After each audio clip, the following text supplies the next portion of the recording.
Chapter 12. The System at Aberalour. They went to London and bought some cheap furniture, arranging to pay for this at the rate of a few pounds a month during the next year.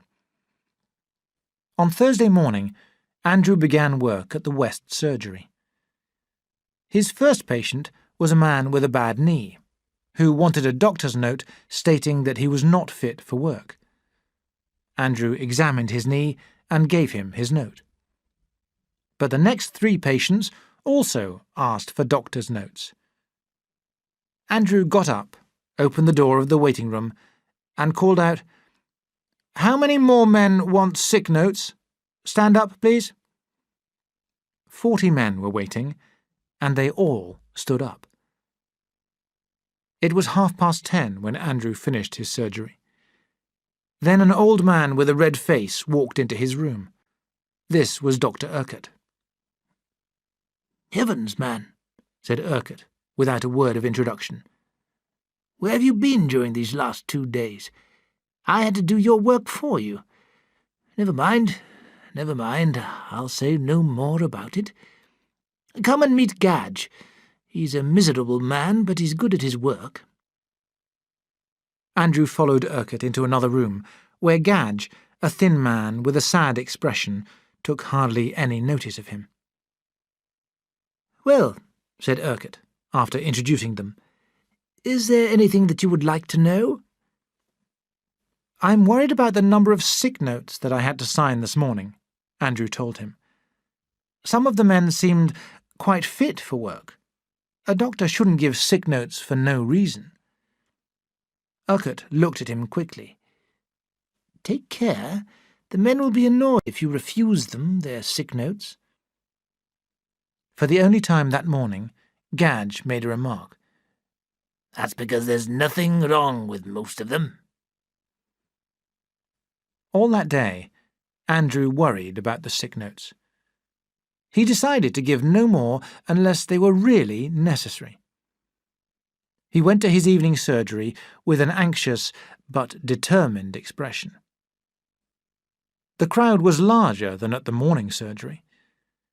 The first patient to enter was a big, fat man who looked as if he had never done an honest day's work in his life. His name was Ben Chenkin. "Sick note," he said roughly. "What for?" Andrew asked. Chenkin held out his hand. "Skin disease. Look." Andrew could see at once that there was nothing seriously wrong with Chenkin. He rose from his seat. "Take off your clothes," he ordered him. Chenkin now asked, "What for?" "I'm going to examine you." Chenkin, who had never been examined by the last doctor, undressed. Andrew carried out a long examination. Then he said sharply, "Dress again, Chenkin." He sat down and began to write out a note. "I thought that you'd give me one," Chenkin said rudely. He seized the note from Andrew's hand and rushed out of the surgery. 5 minutes later, he returned. "What's the meaning of this?" he shouted, pushing the paper into Andrew's face. It read, "This is to state that Chenkin is suffering from the effects of drinking too much, but is quite fit to work." "I've got skin disease," shouted Chenkin. "I've had it for 15 years." "Well, you haven't got it now," Andrew said. A crowd had collected by the open door. He could see Urquhart looking anxious, and Gadge with a faint smile on his face. "Are you going to give me a sick note?" Chenkin shouted. "No, I'm not," Andrew shouted back. "And get out of here before I throw you out." Chenkin looked as if he might kill Andrew. Then he turned and, shouting threats, left the surgery. As soon as he had gone, Gadge entered, rubbing his hands with delight. "Do you know who he is? His son is an important member of the committee." The Chenkin event caused a lot of talk. Some people were pleased that Jenkin had been made to work at last, but most people were on his side.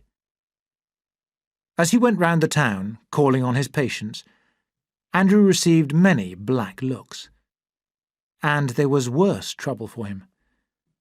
The men had the right to choose their doctor. Each man gave his medical card to the doctor of his choice.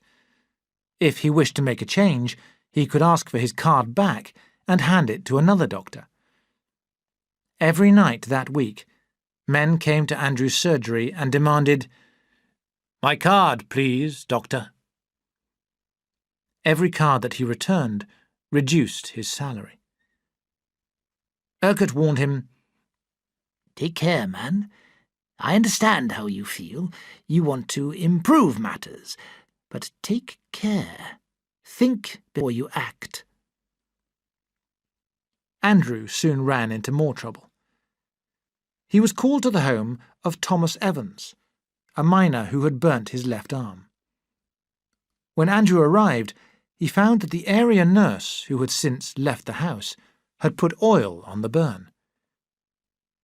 Andrew examined the arm and saw that unless he changed the treatment at once, the arm would become infected. So, with great care, he cleaned and treated the burn and put on a new bandage. "Will it be all right, doctor?" Evans asked anxiously when he had finished. "Yes, quite all right," Andrew smiled. "Leave this to nurse and me." Before he left the house, he wrote a short note to the nurse, thanking her for what she had done and asking her to continue his treatment. Next morning, when he went back to the house, he found that his bandage had been removed and that the arm had again been treated with oil. The nurse was waiting for him. "What's the explanation of this?" she asked angrily. Andrew felt annoyed, but he managed to smile. "Now, nurse, I've worked here for 20 years, and nobody has ever told me before not to use oil on a burn." "Now, listen, nurse," Andrew tried to reason. "There's a danger of infection. That's why I want you to try my treatment." "I've never heard of this treatment. Old Dr. Urquhart doesn't give it. I'd refuse to take orders from a man who has been here for only a week."